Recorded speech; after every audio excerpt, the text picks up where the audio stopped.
Hey, welcome fellow anglers. I'm Mr. Dave, and I'm gonna be doing this video. It's gonna be added to a series that I've started. This will be episode number 2 on how to surf fish the trough with confidence. And this video here is gonna be titled 5 Secrets that are gonna help you be a better angler, or another way to look at it, 5 mistakes to avoid to be more consistent when fishing from the beach. Mistake number 1 that I see anglers make is fishing a crowded beach right in the middle of the day.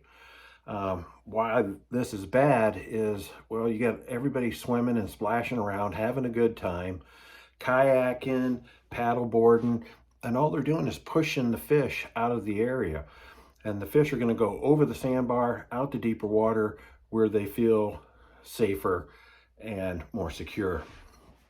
So that's mistake number 1, fishing right in the middle of the day on a crowded beach. Mistake number 2 is rod and reels. I see a lot of anglers using rods that their pompano rig with their sinker on it is just way overpowering it, and they just can't get the leverage they need to get that bait out there to the sandbar. And same with an overpowered rod. They got an 8-foot rod, that's rated for 10 ounces, and it looks like a broom handle, has no flexibility, and they just can't cast it very far.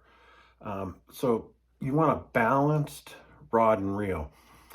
Now, right on the side of your rod, like this rod I have right here on the side, it'll tell you everything you need to know.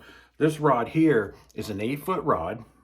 The power rating is 10 to 20 pound, and the lure rating is 1/2 ounce to 3 ounces.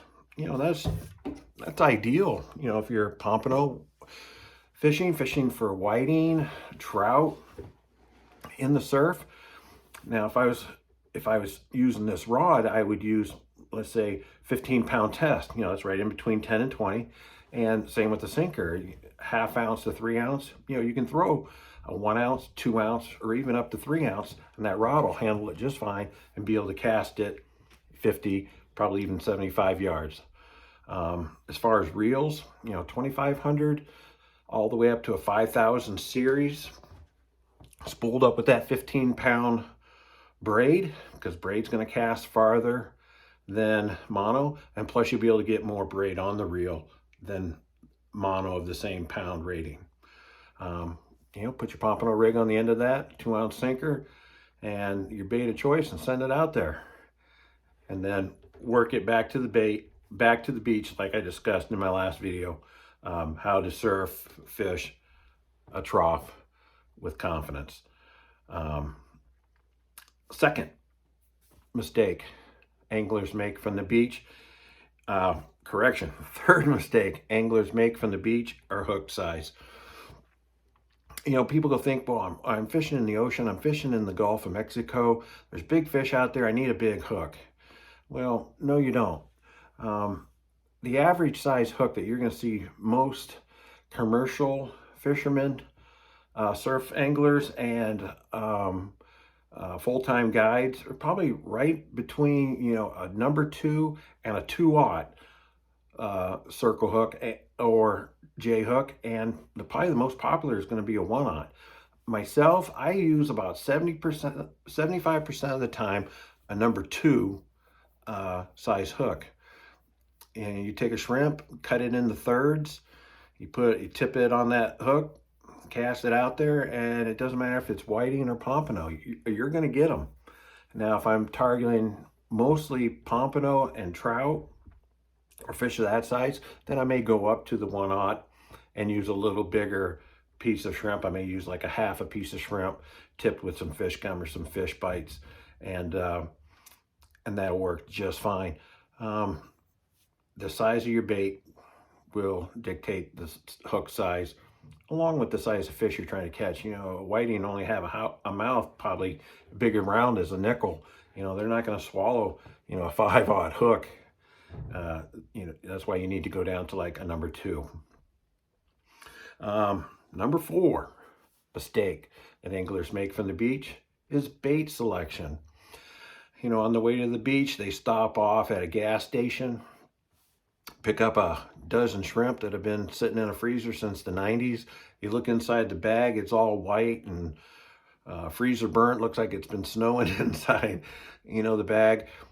That bait is going to be excellent for catching hardhead catfish, and probably that's about it. You want to go to a bait and tackle shop and get fresh dead shrimp if they have it. If they don't, and they have live shrimp, have them give you a dozen or 2 dozen live shrimp and just put them in a bag. Put that bag on ice and keep them cool, and you'll be ready to go all day. Other baits you can use, rake your own fresh sand fleas. Clams work great. You know, break a clam open, take that clam out fresh and throw it out there. You can also use a sabiki rig tipped with a little piece of squid to catch live bait right from the beach. You know, I'm talking about pinfish, ladyfish, you know, hardheads, stuff like that. Not hardheads, blue runners, stuff like that. And cut those up into small little pieces, put them on your hook, make sure the piece is appropriate, you know, for the size of the hook you're using.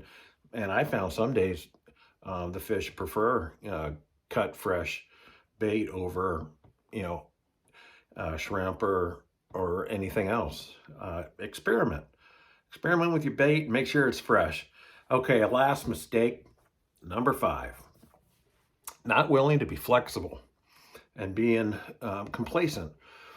You know, if you show up to the beach, put a sand spike in, put a rod in your sand spike, cast it out there, let it sit for, you know, 45 minutes to an hour, reel it in, check it, find your bait's all gone because the pinfish have picked all your bait off, and rebait it, throw it back out there and do the same thing.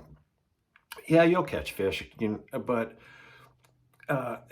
chances are it's mostly just going to be a hardhead catfish, or, you know, occasional whiting that's, you know, cruising through that area. You really have to search, you know, for the fish. You know, like I said before, cast out to the sandbar, let your bait sit there for 10 minutes, then reel it in 10-15 feet, let it sit for 10 minutes, reel it in 10-15 feet, do that all the way back to the beach, and then cast to a different direction, you know, a little more to the left, a little more to the right, and do the same thing out to the sandbar and work it all the way back to the beach, you know, in 10-minute intervals. And what that's going to do is it's going to tell you in a hurry where there's no fish and where there's actively feeding fish. And wherever, you know, you start catching fish, then consistently throw to that same area. Or if you use more than one rod, put all your rods right through that same zone that you caught that fish. Well, I hope this has been informative. I hope it answers some questions for you, or maybe, you know, the light bulb came on for you. If so, subscribe so you can see other videos along these same topics that I'm going to be posting. And if you have any questions or comments, put those below, and take someone out fishing with you. Introduce them to this great sport of ours that we all enjoy. Hey, until next time, out.